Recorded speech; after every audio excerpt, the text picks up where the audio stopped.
Alors on va commencer par saisie de manche. On va faire des saisies simples et on va retrouver des techniques. Alors déjà au départ, évitez tout le genre de technique qui va consister, comme on le voit encore malheureusement, des techniques où on enveloppe le bras de l'adversaire. Avant que vous ayez réalisé la clé, vous avez intérêt à avoir un bon dentiste.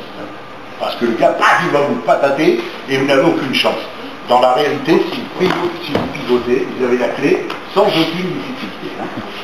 Alors, que cette clé s'opère en vous servant main droite sur main gauche, ou au contraire, main droite et main gauche qui vient aider, dans les deux cas, c'est bon. C'est-à-dire que déjà, ça vous évite de réfléchir quelle est la main qui doit intervenir.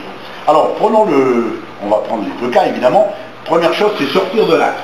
Toujours un athémie préparatoire qui va donc déstabiliser l'autre. Le but de l'athémie, si vous avez la chance de le mettre KO, alors c'est super. Vous avez saisi la manche, vous êtes sur le verre, paf, il est KO par terre, c'est extra. Malheureusement, c'est un peu du cinéma ça. Il n'y a que Van Damme qui réussit ce truc-là, et encore, pas toujours. Alors donc, un athémie préparatoire qui va déstabiliser. En même temps, je sors de son axe. Ceci est capital. Bon, les téléchiscales, ça vient, mais de plus en plus, les karatékas se déplacent aussi. C'est plus le karaté figé d'il y a 30 ans. Donc je sors, et la main, alors on va commencer par défense. On commence avec la main extérieure, la main côté saisie. Cette main côté saisie va se relever pour partir du principe, qui fait sourire beaucoup toujours, savoir aider son prochain. Alors vous n'avez pas besoin d'aller voir monsieur le curé, vous aidez votre prochain parce qu'il vous tient, vous allez l'aider à ce qu'il vous tienne encore mieux. Ouais, c'est super comme idée déjà. Donc là, et là je vais bloquer, c'est fini, j'ai la clé qui est réalisée.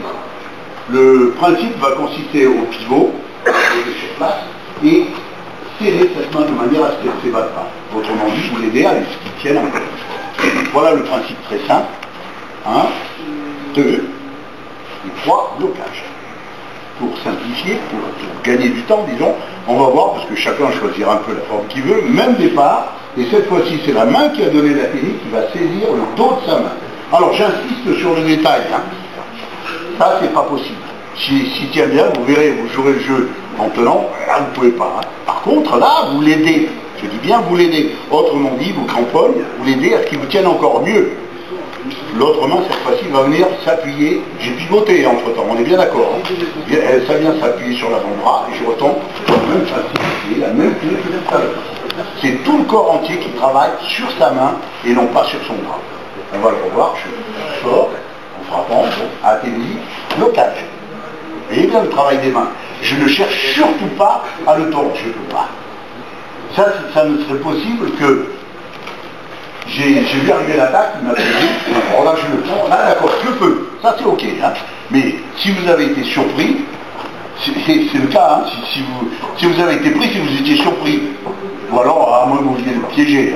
Mais là, il vous tient, il a cramponné. Je vous le reverse, c'est encore pire tout à l'heure. Donc là, vous le bloquez. Votre main sera là. Je l'écrase sur ma poitrine, en fait c'est sur le côté, c'est sur vers les airs. Puis je tire. Et la clé est immédiate. Alors dans les deux cas, on le remonte gentiment. Dans un cas, je reprends. Dans l'autre cas, je saisis. 1, je me prends. 2. Alors au détail, pour éviter de perdre du temps, parce que certains vont dire « Ah oui, mais au dernier moment, il a fléchi son bras. » Alors là, vous pouvez être heureux, parce que vous allez en rajouter. S'il fléchit son bras, quand vous faites votre technique, voyez, au moment, voilà, il résiste. C'est l'idéal. Parce que là, la clé est terrible. Si le bras est fléchi, la clé est beaucoup plus douloureuse que si le bras est tendu. Alors regardez au ralenti, parce que c'est un mouvement extrêmement brutal. On n'a pas l'impression, mais c'est là. Et là, regardez mon coude. C'est mon coude qui va faire le travail. Il va se rabattre brutalement en reculant. Rabat le coude, je fais pas. Allez-y.